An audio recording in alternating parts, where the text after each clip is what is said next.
Okay, so I found some paper just to separate this part from the rest of the radio, rather than unplug it and move it.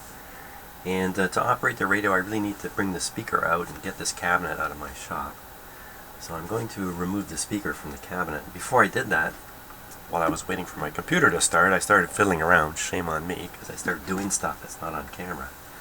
So here's the antenna, which was standing up like this, and it's just held with a spring pushing up on it, and some slotted washers. It was very easy to pop it out. Probably didn't need to cut the wires earlier, but then it has one more wire which goes up to a loop.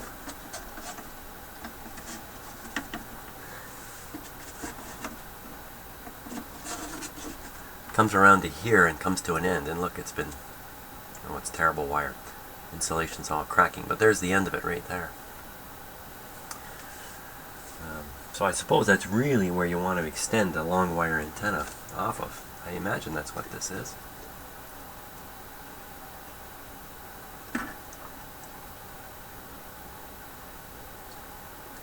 Yeah. So in the end, you know, this is just a coil antenna like any other. I doubt it's got too much magic going on inside there, but the fact that it's steerable makes it a little bit better.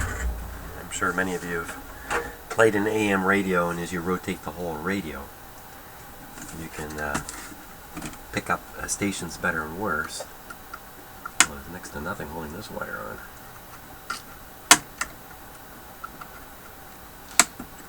There we go.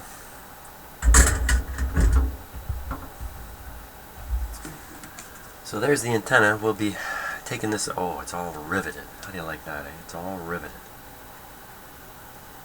Well, we're going to have to remove all these rivets. We'll open this up and change these wires. They've got to be changed. They're probably okay inside here because they're frozen down, but really, for me to do a reasonable job, I got to go right inside to change them. Designed for better reception. No aerial, no ground required. Of course, aerial kind of refers to a wire up in the up high. So let's get that off there. The speaker, I mean.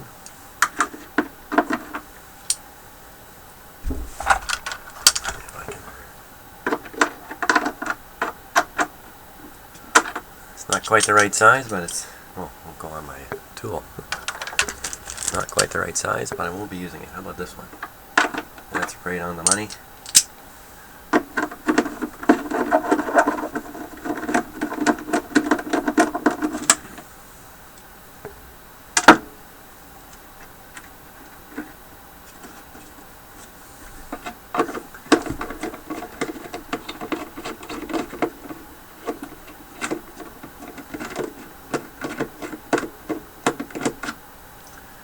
Now, while I'm doing this, my computer and my new video camera, and you know, it's still not working right. I put the video card back into the computer, hooked up the camera. This is after fixing the heatsink on the main processor. And with the video card in there, my computer still hangs when you use the higher video quality settings, which is really what I'm after. It just hangs the whole computer up. I have to do the Control-Alt-Delete thing to get it going again. What's going on here? We got a problem with that one. The darn it all, the post is spinning under the nut. Ooey on that. Everything, you know, just taking nuts off of bolts becomes a problem on these old radios. Now, how am I going to do that? How am I going to...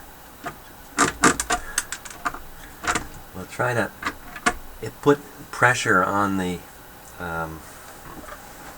maybe tension is the right word, actually. On the bolt, in the hopes that it'll freeze it enough that I can turn the nut. I guess it sure doesn't feel like it's working. I don't think that's doing anything. Son of a gun.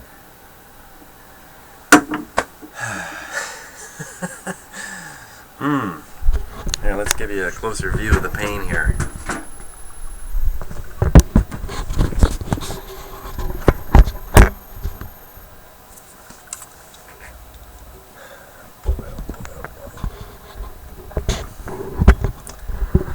say, if it's not one thing, it's something else.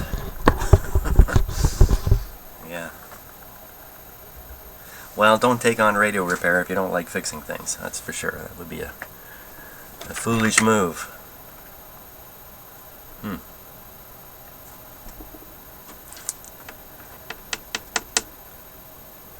I'm going to have to grab onto the end of this somehow while I turn that piece in behind. What a hassle. Okay, let's see. I'm going to use my my parallel pliers here with the parallel faces to grab the nut. And they're pretty big, and I need a little more light here because you know, the camera's happy with low light. I'm not. Okay. It'd be a good time to get a new pair of glasses too, but can't do that right now. Oh, these aren't even going to fit in there. Okay. Wrong tool. And I bet you I can't get a grip on it enough with one of these. Oh, this is dumb. This is dumb. If I grip really hard, I'll ruin the thread. This isn't going to work worth that. Oh, man. Okay. How about... what if we give it one of these? Yeah, you like that? Maybe I have one. Let's see.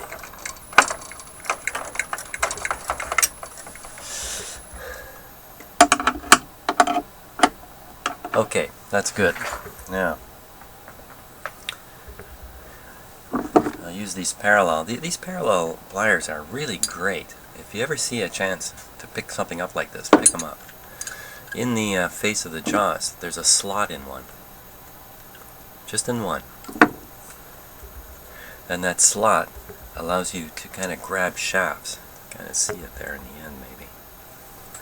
Straight on like this. And other stuff. So this will probably work. If I can see it, what I'm doing. Hey, which way is loosening?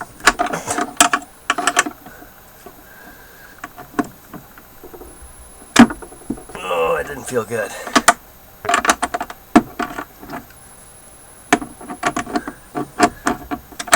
I can't see. I can't see what I'm doing here. There, it's a little better.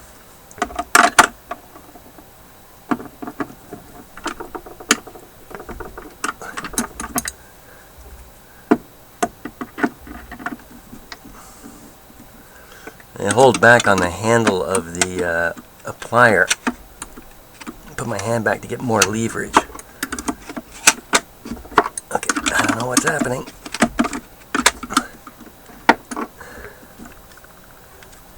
Oh, it's coming loose.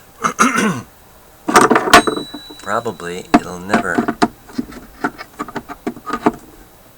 oh yeah, it's loose enough it'll come off. By gory gosh, I think we've had some success here.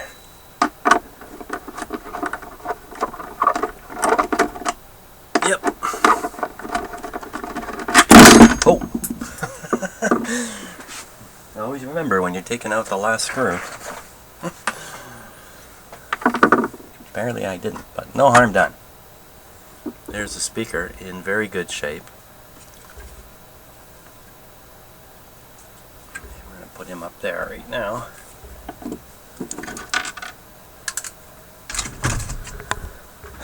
What should I do with all these bits and pieces? Let's put the speaker back down here. I'll put all these bits and pieces back onto the speaker. We can't. So put them all in the bag.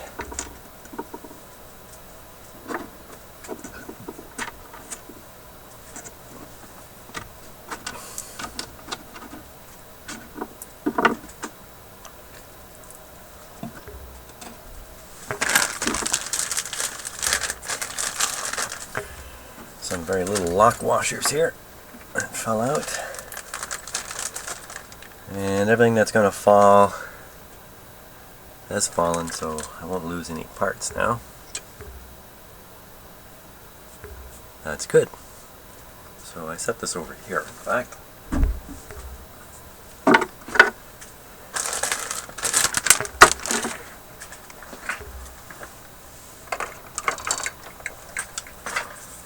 Yes. Okay. And we'll throw the beamoscope antenna inside the cabinet for now too. Hey, we'll even throw this bag of asbestos and get this out of here.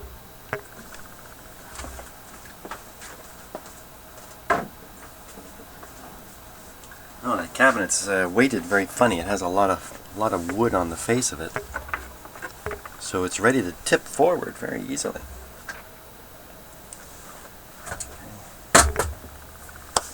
Get rid of some dead soldiers there. And now we're really kind of ready to start working on this radio electronically. Let's I don't like this paper thing on top here. It's blocking too much of my view. I really should do something else with this piece. And the wires are so restricted, I just don't know where else it can possibly go. So, for now, that's the best I can do. Let's see if we can get this speaker plugged in over here.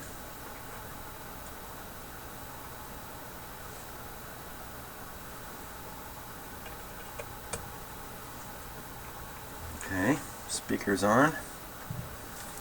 That's really all we need right now. I still have an antenna connected, at least an antenna line. I just have to plug it in when we want to use it. A couple of lights here. Let's change these out. Make sure we got good bulbs. What are they? 51s.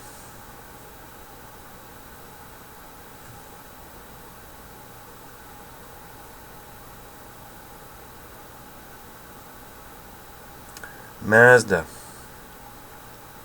Edison, Mazda, it says on there. Looks like 51 also. Okay, 51. I think I have some 51s. Do I have 51s?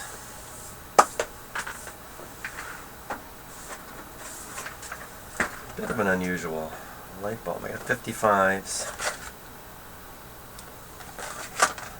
And no 51s. Okay, we better do a little investigation here.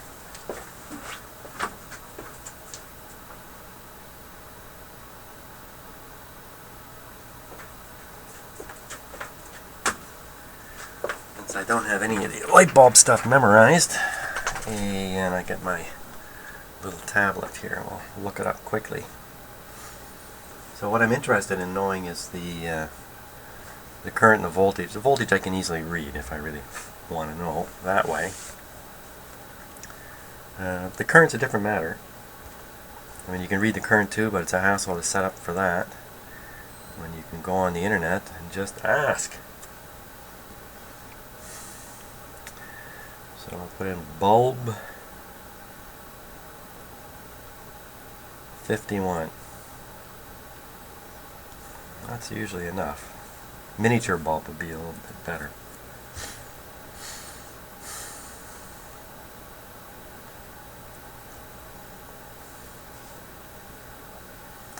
There it is right there. 7.5 volt, 0.22 amps. 7.5 volt, 0.22 amps. Let's try 55. So 7.5, 0.22. 0.22 is a little unusual. At least in my book, 55. Maybe my book's unusual. 55.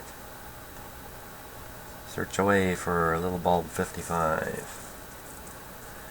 A 55 is a 7 volt 0.4 amp, so it's pulling almost double the voltage, double the current. Well, it really matter in a big radio like this?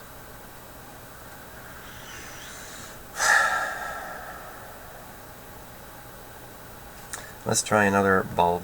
I got lots of 47s and 44s. Let's, 47 is the most common bulb. Let's try 44. See how it compares. And the number 44 is a 6 volt, 250 milliamp. Okay, that's even worse. Try 47, because we're going to put it in a slightly higher voltage. It's going to be even more current. Good old 47. I'm sure this is the most common bulb.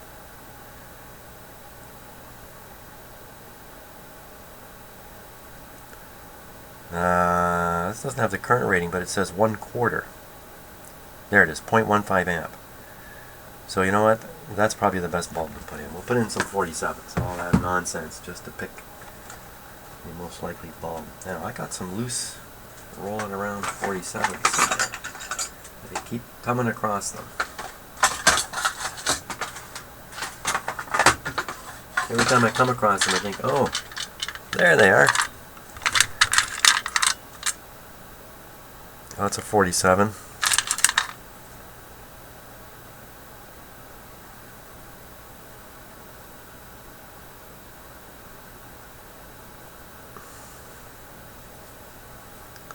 And that's going to be a 47 also. We'll put these two guys in. Because I have the feeling that lighting the front panel of this radio is going to be a big part of making it look really good. So, and this one here keeps falling off.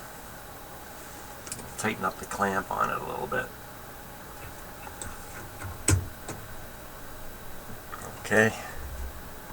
This one's a little loose too, so we'll do the same here. Doesn't take much. Okay, those aren't falling off anytime soon. Lights, sound, camera. I think it's time for some action here.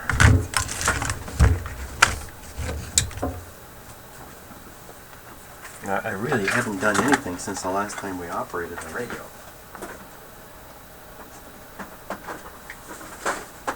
Except it's in a more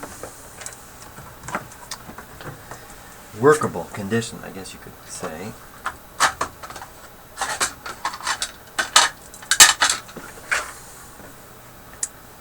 Or a more testable condition. Okay, power's off. We're plugging it in. Plug it in.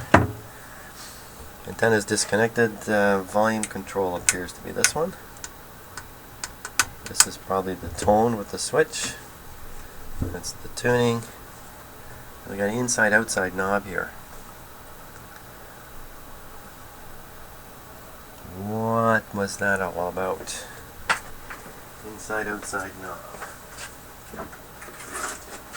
That's the...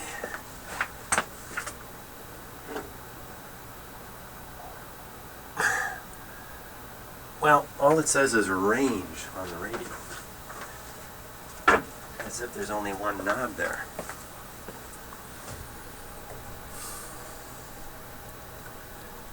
So I'm not sure why there's two switches here. We'll figure that out as we go. Could be switching on and off the this piece.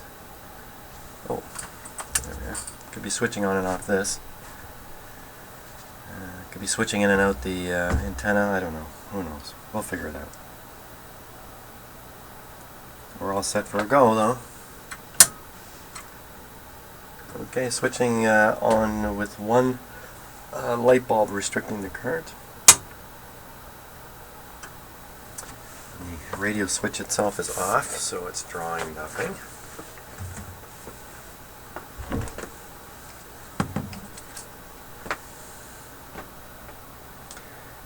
So we will switch it on. Here we go.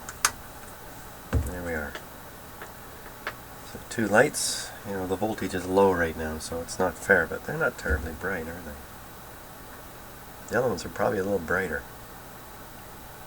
And I'm worried the longer bulb may cause a problem. Maybe it's mechanically you can't push a bulb that long in, because the other bulbs were shorter bulbs. So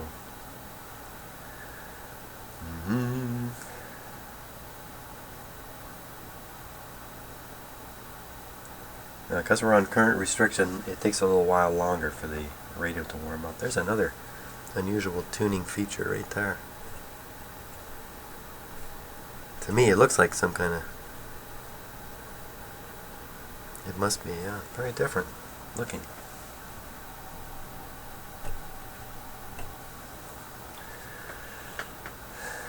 Okay, let's put a little volume on it here.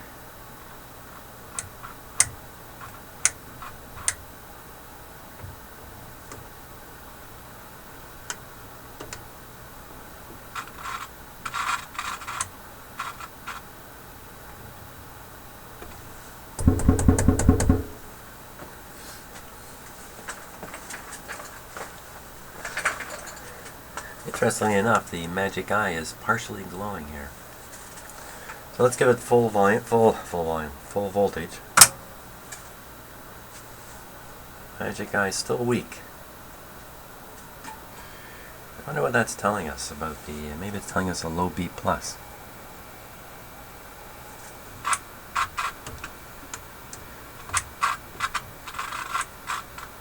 She's up pretty high.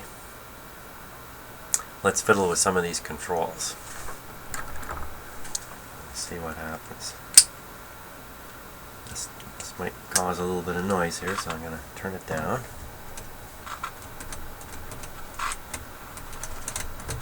Not much coming. Not much noise coming from that. A little bit suspicious. Feels nice. Okay, next we'll go to this big control. We don't know what it is yet. Ooh, what is that? It's not snapping. Well, okay, but I better investigate what this actually is before I turn it anymore. That's really odd.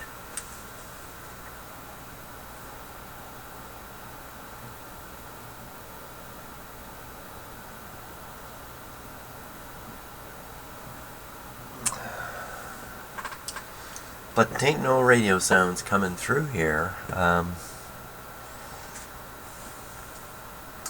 Let's see if we can sort out how to get this onto the AM band for sure. So, taking a look at the case here.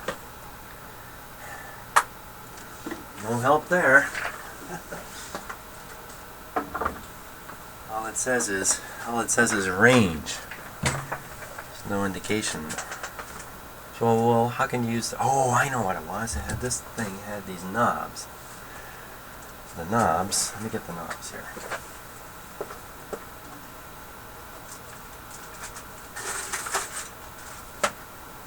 Okay, you know, now you realize this piece is not supposed to turn in the back there. I'm pretty sure. Yeah. The knob and the knob, the hole. The holy knob. Here. Okay, right. So, this goes on PB.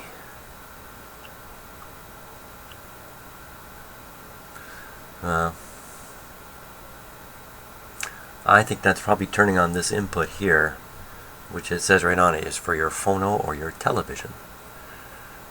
A and B. A and B. Now I gotta look at the glass on the cover. In front of the radio here.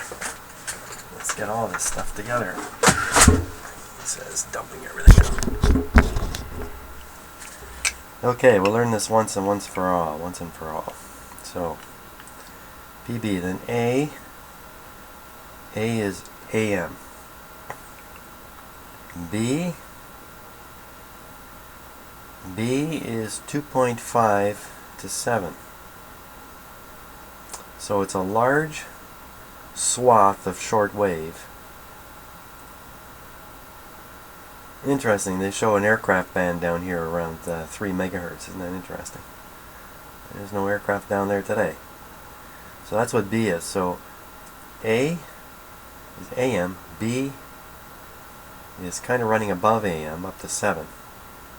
And then 1, 2, 3, 4 more settings. So, oh, this is funny, eh? Because it kind of goes here, A, B,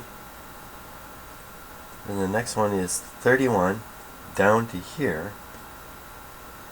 Then, of course, 25 just goes up in frequency, 19, and the 13, 16 meter band. Very interesting. So, the various meter bands that are listed here, 25, 19, 31, and this 16, 13, are band spread. Well, they're not really, you know. It's a really funny radio. The 9 megahertz band, the 11.7, or better, I'll put it this way, 31 megahertz, 25 megahertz, 19 megahertz, those are band spread, shortwave broadcast bands. But then when it goes higher, it just runs from 17 all the way up to 22, which is pretty darn high for an older radio. Anyway, I'm babbling along. Don't worry, I follow what I'm saying. Even if you're not quite following it, I got it. Hey, look at these. Well, we got this up here. Here's the station indicators. Oh, excellent. This first button, television, FM, and phono. Oh, interesting. And look, that button's pushed right now. So the radio's not even on radio.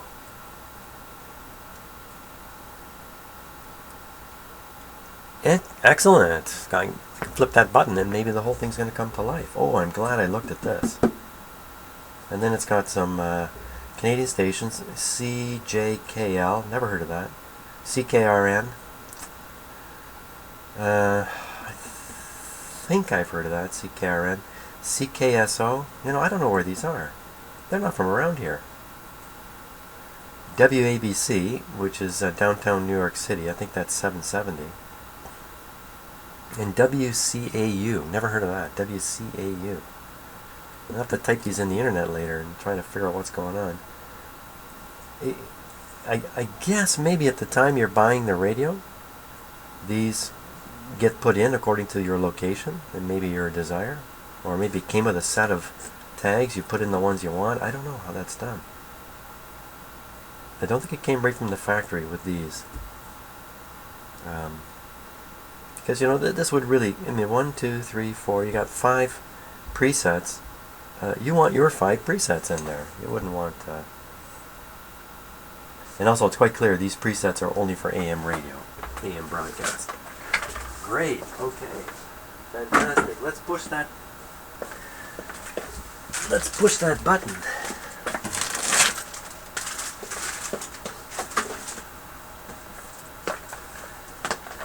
Okay, volume down, tone down, whatever it is. Push it here. Doesn't release. Okay.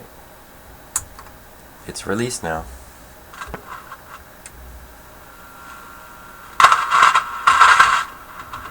Sounds a little different. Sounds a little more like a radio.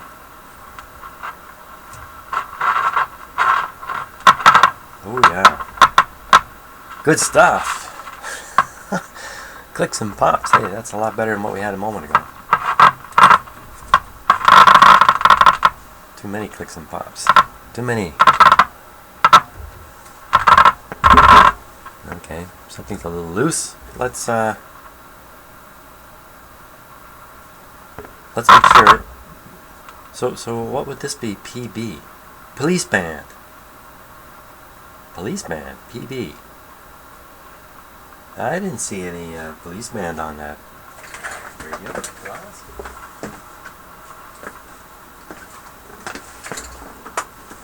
Let us look again.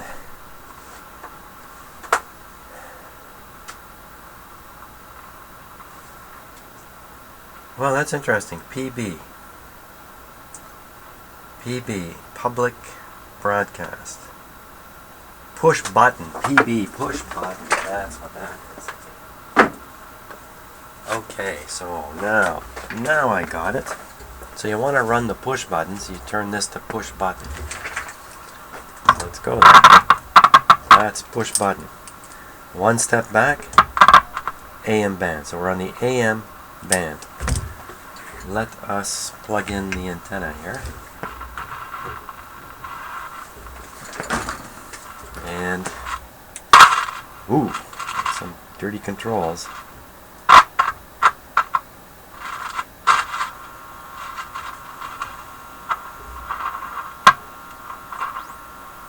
Hey, can you hear that? Oops. Something whining.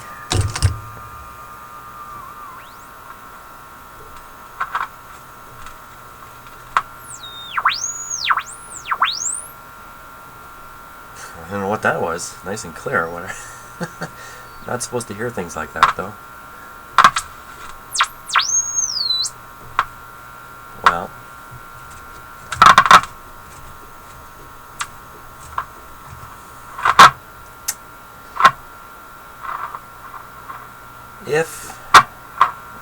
let me show you this here.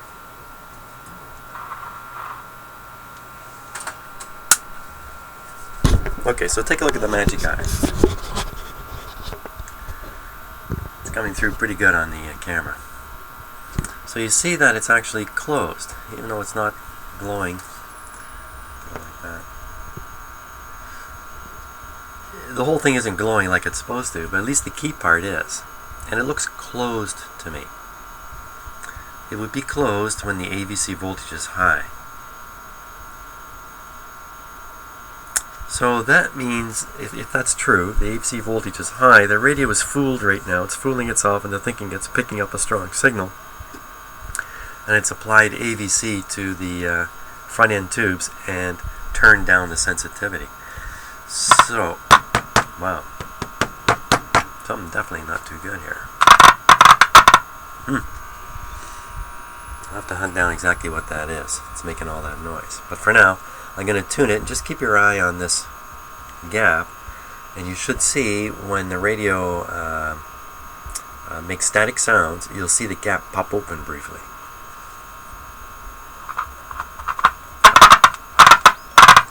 Oh, that's not so good either. You know what I'm seeing? I'm not seeing that anymore. Now what I'm seeing is the bright, there we are, see that? Oh man, what's going on here? I'm going to have to stop operating and do a little more investigation. So let's just think about what we're seeing here. Wow. Shorts in the capacitor, the tuning capacitor, very likely. Tuning shaft, other metal components being brought into contact with the chassis on-off. Something, look, I'm just barely tapping my bench. So there's something here that's a bit of a hair trigger. Anyway, what I was going to show you, it's not doing now. Maybe I imagined it in the first place. But the thing I did see, and I'm not sure you saw it, was during some of the clicks and pops, the brightness of this actually went down. And that tells me the B plus may be dropping down during those moments. That's pretty good stuff here. You know what we could do also? We could feed a signal in. Ooh. There, look at that. Do you hear the radio coming up? Before I blow my ears off.